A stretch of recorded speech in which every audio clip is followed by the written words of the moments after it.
and welcome on board the Subsea Responder 4.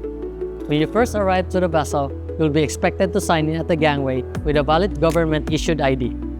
All contractors and third-party vendors should arrive with the appropriate personal protective equipment for any task they expect to perform on board.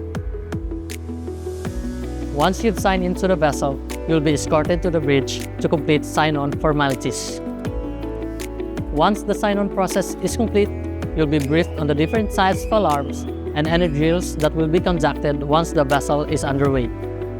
You'll also be briefed on our T-card system, which is used during drills and emergencies to account for all crew on board.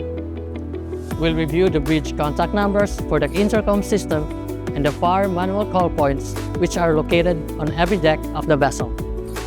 Firefighting equipment and life-saving appliances are also available on every level of the vessel near the stairway. Hydra policies and station bills are also displayed near the stairway on every deck. The heli deck is closed to any unauthorized personnel during helicopter operations or rough weather.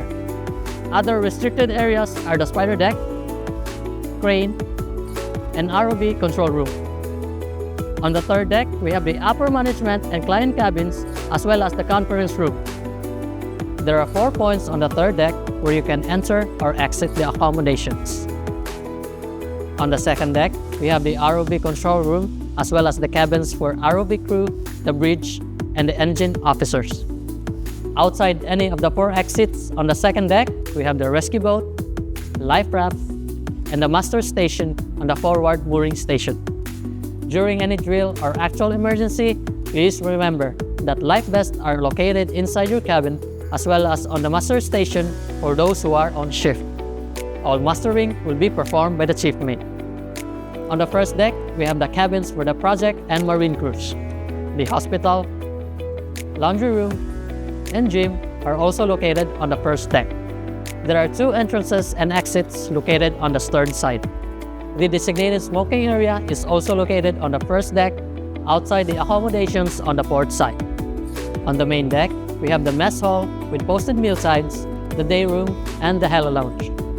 No excessively soiled clothing, sleeveless shirts, or open-toed shoes are allowed inside the mess room.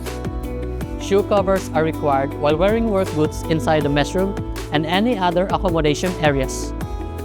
Lockers are available outside the mess room to store your personal belongings while working on deck or to store your work clothes while you're in the mess room. There are 2 entrances and exits to the main deck and a stairway which leads downstairs to the engine room. The engine room is a restricted area. Anyone with permission to enter the engine room must do so with a member of the vessel crew. Full PPE is required at all times while you're in the engine room and anytime you're working outside on any deck. We hope this video helps you feel more familiar with our vessel. We appreciate your attention and look forward to having you on board.